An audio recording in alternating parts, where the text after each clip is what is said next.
in my opinion, like, OnlyFans for me was, desperate times call for desperate measures. I was a broke college student, and when the whole Mr. Beast thing came out, I was like, I refuse to go back to school. Like, I dropped out.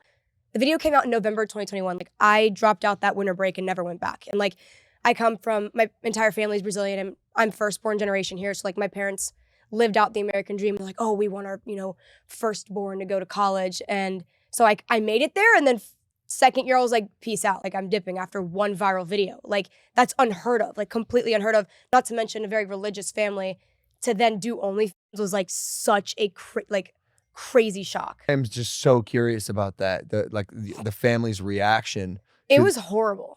Really? It was horrible. I mean, I think for me, like you said, like I'm very like business mind oriented. Like I'm a very logical person, like in every aspect of my life, my relationship. Like if there's any problem with another human being, I need a logical and reasonable answer. Like I feel like I do, obviously everyone acts on emotion, but I'm very logical. So when my parents are just coming at me for like, well, why do you want to do this? I'm like, for me, I'm like seeing this as like a stepping stone, right? Like I think of Marilyn Monroe. I think of like these polarizing people in the industry who are now one of the biggest icons, like Pamela Anderson, Marilyn Monroe. Kim Kardashian.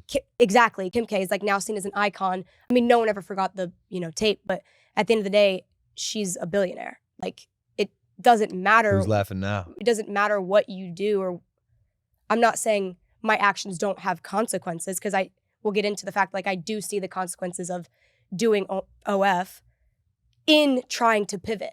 You get what I'm saying? So I think for me, starting out, like my family just didn't see, I mean, I was 19, 20. They're like, what do you know? You haven't even made a single dollar for yourself. Like, we've been paying for your entire life. Like, and now all of a sudden you want to up and leave to move to Florida and start an OF, like you're insane.